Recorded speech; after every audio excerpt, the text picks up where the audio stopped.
അതിർത്തി കടന്നുള്ള ഭീകരവാദം ഭരണകൂടത്തിന്റെ നയമാക്കി മാറ്റിയ പാകിസ്ഥാന്റെ നടപടിക്കെതിരെ ഐക്യരാഷ്ട്ര രക്ഷാസമിതിയിൽ ആഞ്ഞടിച്ച് ഇന്ത്യ. ജമ്മു കശ്മീർ എക്കാലവും ഇന്ത്യയുടെ അവിഭാജ്യ ഘടകമായി തുടരുമെന്നും പാകിസ്ഥാന്റെ അടിസ്ഥാനരഹിതമായ ആരോപണങ്ങൾക്ക് മറുപടിയായി ഇന്ത്യ വ്യക്തമാക്കി. പ്രകൃതി വിഭവങ്ങളുടെ ഭരണ നിർവഹണവും സമാധാനവും സുരക്ഷയും എന്ന വിഷയത്തിൽ ഐക്യരാഷ്ട്ര രക്ഷാസമിതി സംഘടിപ്പിച്ച ഉന്നതതല തുറന്ന ചർച്ചയിലാണ് ഇന്ത്യ നിലപാട് വ്യക്തമാക്കിയത്. ഐക്യരാഷ്ട്ര സഭയിലെ ഇന്ത്യയുടെ സ്ഥിരം പ്രതിനിധി അംബാസഡർ പർവതനേനി ഹരീഷാണ് പാകിസ്ഥാനെതിരെ രൂക്ഷ വിമർശനം ഉന്നയിച്ചത്. ഉന്നതതല ചർച്ചകളെ പാകിസ്ഥാൻ ദുരുപയോഗം ചെയ്യുകയാണെന്നും തെറ്റായ വിവരങ്ങൾ പ്രചരിപ്പിക്കാനാണ് അവർ ഇത്തരം വേദികൾ ഉപയോഗിക്കുന്നതെന്നും അദ്ദേഹം കുറ്റപ്പെടുത്തി. മറ്റ് വിഷയങ്ങൾ ഈ വേദിയിൽ ഉന്നയിക്കാൻ ഇന്ത്യക്ക് താൽപര്യമില്ലായിരുന്നുവെങ്കിലും പാകിസ്ഥാന്റെ തെറ്റായ പ്രചാരണങ്ങൾക്ക് മറുപടി നൽകാൻ നിർബന്ധിതരാവുകയാണെന്ന് പർവതനേനി ഹരീഷ് വിശദീകരിച്ചു. കേന്ദ്രഭരണ പ്രദേശമായ ജമ്മു കശ്മീർ എക്കാലവും ഇന്ത്യയുടെ അവിഭാജ്യ ഘടകമായിരുന്നുവെന്നും ഇനിയും അങ്ങനെ തന്നെ തുടരുമെന്നും അദ്ദേഹം കൂട്ടിച്ചേർത്തു. ഇത് ഭരണഘടനാപരവും നിയമപരവുമായ യാഥാർത്ഥ്യമാണെന്നും എന്നാൽ പാകിസ്ഥാൻ മനഃപൂർവ്വം ഇത് അവഗണിക്കുകയാണെന്നും അദ്ദേഹം ചൂണ്ടിക്കാട്ടി. ജമ്മു കശ്മീരുമായി ബന്ധപ്പെട്ട് ഇനി അവശേഷിക്കുന്ന ഒരേയൊരു വിഷയം ഇന്ത്യയുടെ പരമാധികാര പ്രദേശങ്ങൾ പാകിസ്ഥാൻ അനധികൃതമായി കൈയടക്കി വെച്ചിരിക്കുന്നതാണെന്നും അദ്ദേഹം വ്യക്തമാക്കി. സിന്ധു നദീജല കരാറുമായി ബന്ധപ്പെട്ടും ഇന്ത്യ നിലപാട് വ്യക്തമാക്കി. കരാറിൽ ഇന്ത്യയുടെ നിലപാട് വ്യക്തവും സ്ഥിരതയുമുള്ളതുമാണെന്ന് അംബാസഡർ അറിയിച്ചു. പരസ്പര വിശ്വാസത്തിന്റെയും സന്മനസ്സിന്റെയും അടിസ്ഥാനത്തിൽ മാത്രമേ സഹകരണം സാധ്യമാകൂ. അതിർത്തി കടന്നുള്ള ഭീകരവാദം ഒരു രാജ്യത്തിന്റെ ഔദ്യോഗിക നയമായി സ്ഥിരമായി ഉപയോഗിക്കുമ്പോൾ അത്തരം സഹകരണം പ്രതീക്ഷിക്കാനാവില്ലെന്നും അദ്ദേഹം പാകിസ്ഥാന് മുന്നറിയിപ്പ് നൽകി. ഭീകരവാദത്തെ പ്രോത്സാഹിപ്പിക്കുന്ന നിലപാടാണ് പാകിസ്ഥാൻ കാലങ്ങളായി സ്വീകരിച്ച് പോരുന്നതെന്നും ഇത് മേഖലയുടെ സമാധാനത്തിന് വലിയ ഭീഷണിയാണെന്നും ഇന്ത്യ പലതവണ അന്താരാഷ്ട്ര വേദികളിൽ ഉന്നയിച്ചിട്ടുള്ളതാണ്.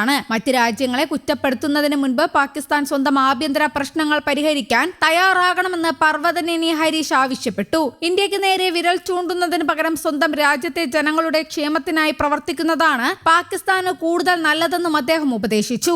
സാമ്പത്തിക പ്രതിസന്ധിയും ആഭ്യന്തര കലാപങ്ങളും രൂക്ഷമായ സാഹചര്യത്തിലും പാകിസ്ഥാൻ ഭീകരവാദത്തെ പിന്തുണയ്ക്കുന്നത് തുടരുകയാണെന്നത് അന്താരാഷ്ട്ര സമൂഹം ഗൗരവത്തോടെയാണ് കാണുന്നത്. ഐക്യരാഷ്ട്ര സഭയുടെ രക്ഷാസമിതിയിൽ പാകിസ്ഥാൻ നിരന്തരം കശ്മീർ വിഷയം ഉന്നയിക്കാറുണ്ടെങ്കിലും അതിനെല്ലാം കൃത്യമായ മറുപടി നൽകാൻ ഇന്ത്യക്ക് സാധിച്ചിട്ടുണ്ട്. ഭീകരവാദികൾക്ക് സുരക്ഷിത താവളമൊരുക്കുന്ന പാകിസ്ഥാന്റെ ഇരട്ടത്താപ്പ് ലോകരാജ്യങ്ങൾക്ക് മുന്നിൽ തുറന്നുകാട്ടാനും ഈ ഉന്നതതല ചർച്ചയിലൂടെ ഇന്ത്യക്ക് കഴിഞ്ഞു.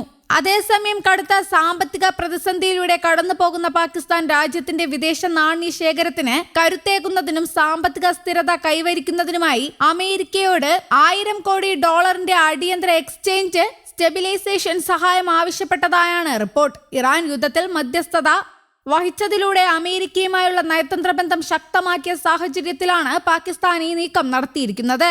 US ട്രഷറി സെക്രട്ടറി സ്കോട്ട് ബെസന്റിന് അയച്ച അപേക്ഷയിൽ 5 വർഷത്തെ കാലാവധിയുള്ള ഉഭയകക്ഷി ധനസഹായ പദ്ധതിയാണ് ഇസ്ലാമാബാദ് ആവശ്യപ്പെട്ടിരിക്കുന്നത്. ഈ തുക ലഭിക്കുകയാണെങ്കിൽ പാകിസ്ഥാൻ രൂപയുടെ മൂല്യത്തകർച്ച തടയാനും വിദേശ നാണ്യശേഖരം ഉയർത്താനും അന്താരാഷ്ട്ര നാണയനിധിയിൽ നിന്നുള്ള വായ്പകളെ അമിതമായി ആശ്രയിക്കുന്നത് കുറയ്ക്കാനും സാധിക്കും. നിലവിൽ $700 കോടി IMF പദ്ധതിയുടെ ഭാഗമായി കടുത്ത നികുതി വർധനവും സാമ്പത്തിക നിയന്ത്രണങ്ങളും രാജ്യത്ത് നിലവിലുണ്ട്. നേരത്തെ ചൈന, സൗദി അറേബ്യ തുടങ്ങിയ രാജ്യങ്ങളിൽ നിന്നുള്ള വായ്പകളെയും നിക്ഷേപങ്ങളെയുമാണ് വിദേശ നാണ്യ ശേഖരത്തിനായി പാകിസ്ഥാൻ പ്രധാനമായും ആശ്രയിച്ചിരുന്നത്. എന്നാൽ US-മായി സാമ്പത്തിക ബന്ധം മെച്ചപ്പെടുത്തിക്കൊണ്ട് നിക്ഷേപങ്ങളും ധനസഹായവും ഉറപ്പാക്കാനാണ് പാകിസ്ഥാന്റെ തീരുമാനം. ഇതിന്റെ ഭാഗമായി ട്രംപ് കുടുംബത്തിന്റെ പ്രധാന ക്രിപ്റ്റോ ബിസിനസ്സായ വേൾഡ് ലിബർട്ടി ഫിനാൻഷ്യലുമായി സഹകരിച്ച് അതിർത്തി കടന്നുള്ള പണമിടപാടുകൾക്കായി കരാർ ഒപ്പിടുകയും ന്യൂയോർക്കിലെ PIAയുടെ ഉടമസ്ഥതയിലുള്ള റോസ്വെൽറ്റ് ഹോട്ടൽ പുനർവികസിപ്പിക്കുന്നതിന് അമേരിക്കയുമായി ചർച്ച നടത്തുകയും ചെയ്തിട്ടുണ്ട്.